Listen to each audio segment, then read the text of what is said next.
কি হবে যে সবাই যখন সবাই কি করবে, যখন সবাই এডমিশন নেবে, যখন সবাই এডমিশনের জন্য প্রিপারেশন নেবে, তখন আমরা বসে থাকবো। আঙ্কেল আপনি কি আমরা দাবি করতে পারো লিখিতভাবে যে তোমরা বলতে পারো যে চট্টগ্রাম বোর্ডের যে পরীক্ষাগুলি স্থগিত আছে, আপনারা কি বলেন ঢাকা বোর্ডের যে এই আন্দোলন হচ্ছে কোন রকম যুক্তি? আপনারা কি এটা চান, এই যে আন্দোলন চান এর মানুষের কষ্ট দেওয়া কোন রকম চান? আমরা এই যে 100 জন পোলাপাইন নিয়ে যে আন্দোলন চলতেছে, এটা টোটাল আমি মনে করি ভিত্তিহীন।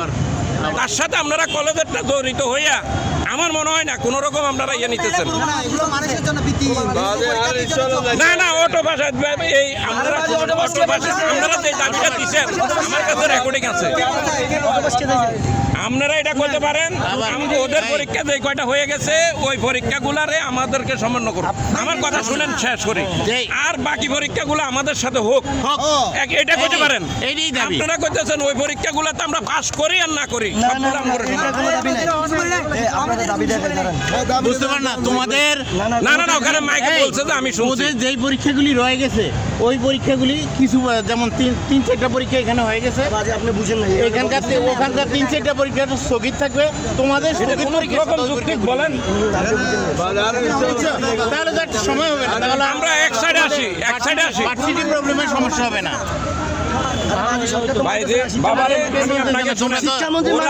ওরা বাচ্চা মানুষ, ওদেরকে আপনারা সহযোগিতা করবেন যেন কোনো উচ্ছৃঙ্খল না হয়, এটাই আমি বলতেছি। ওরা অনেক বাচ্চা, আমি সেটা গিয়ে তোমরা বোর্ড সেক্রেটারিকে একটা বোর্ড চেয়ারম্যানকে একটা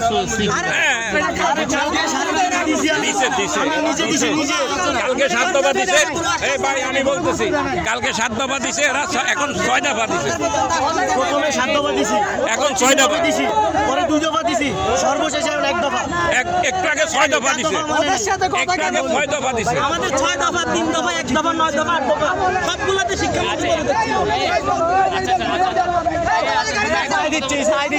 ওকে ওকে,